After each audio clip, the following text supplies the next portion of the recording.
Hey there, it's me, the guy who didn't know what he wanted to become after life threw a few curveballs his way. The one who struggled to finish high school with the clarity everyone seems to wish they had at that level. I know these struggles all too well. They have a way of making you feel like you're losing control, especially at such a delicate stage in life. I mean, I couldn't even cut it as a CS student after high school, or so it seemed back then. Fast forward a few years later, I finally found what I enjoyed doing and learned the trade as a videographer. Over time, I started to pick up interest in tech elements as topics I had once yearned to learn began infusing with my work as a creative. The more interest I gained in learning computer graphics software and advancing with time, the more I saw beneath the hood. This new adjustment started making things I had once lost interest in begin to make sense with better clarity. Those obstacles that wouldn't allow me to properly invest myself had begun to disappear. I mean, different strokes for different folks, right? Previously, I had a huge appetite for philosophical approach to life. So I finally had my answers, or at least most of them, and I was ready to go. Fast forward to more recent years, I finally found a platform that suited me best, allowing me to experience things as I had once dreamt of learning. I had finally found my technical side by choosing to participate in Harvard's CS50X, and the timing was perfect for me. I mean, this was during the pandemic. Timing was perfect for anyone that wanted to study back then, I'm sure. At first, it wasn't that easy, but practicality and practice made everything feel more realistic.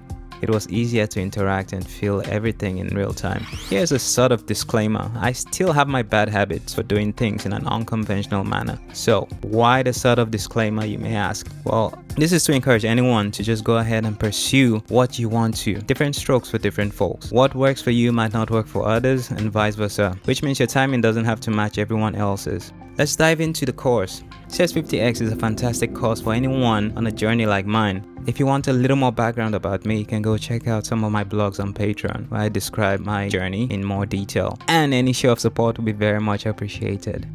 All we're doing here is building synergy with concepts between the field of media and that of tech, making everything easier and more relatable with friendly topics and ideas.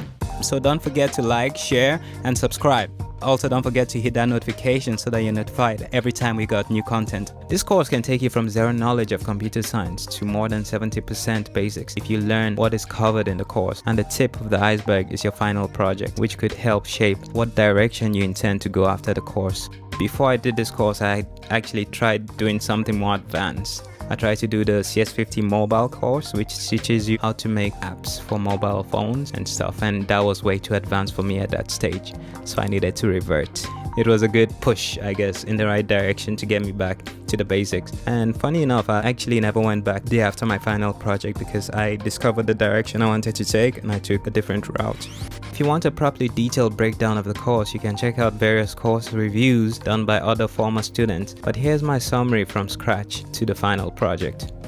FYI, I still go back occasionally to fine-tune and update what I know, as materials from the course are readily available to anyone who wants to learn for free. Scratch is a great intro to the course and reminds me of a programming drawing game I had once come across as a teenager.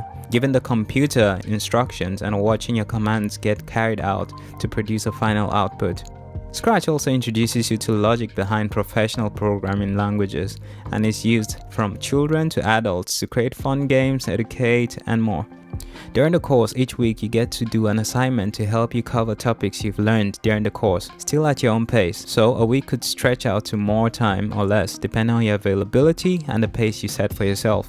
In the next week, you get to start learning computer programming language C, and after that you begin to look at topics such as arrays in C, algorithms such as linear search, binary search, and more. Memory, which has to do with allocating memory to variables using pointers, which is a vital part of C. Data structures such as tag, queues, and so on. You then go on to learn the high-level programming language Python, one of the biggest and most popular programming languages in today's world, used in the fields of artificial intelligence, data science, web development, game development, and a lot more. Moving on, these days there's a section for teaching artificial intelligence on week 6.5, which introduces students to artificial intelligence, covering most of the concepts behind it. By the 7th week, you get to learn database query programming language SQL, a declarative programming language. On week 8, you're introduced to static web programming languages such as HTML, CSS, and some basics in JavaScript. On week 9, you get to combine what you've learned so far by learning the Flask framework. a framework used to create dynamic websites. On week 10, there are usually variations in lecture topics, from topics covering ethics to more, such as just a summary of the whole week's and topics covered. But from what I see recently, it's a lecture on cybersecurity, which covers the basic topics, concepts in cybersecurity that apply to society as we know it today. So yeah, they keep updating it and making it even better and better with time. For my final project, I did a project that I felt related very well to my background in art, media, and music.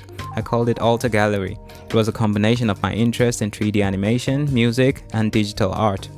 I took concepts and functions I had learned during the Flask week and added those to create a 3D web app platform for selling music and digital art. I had a lot of fun making this, as to me it felt like my interest finally came full circle. Even though I had a bunch of bugs, I was able to get it to a level I was comfortable for submitting and completing the course.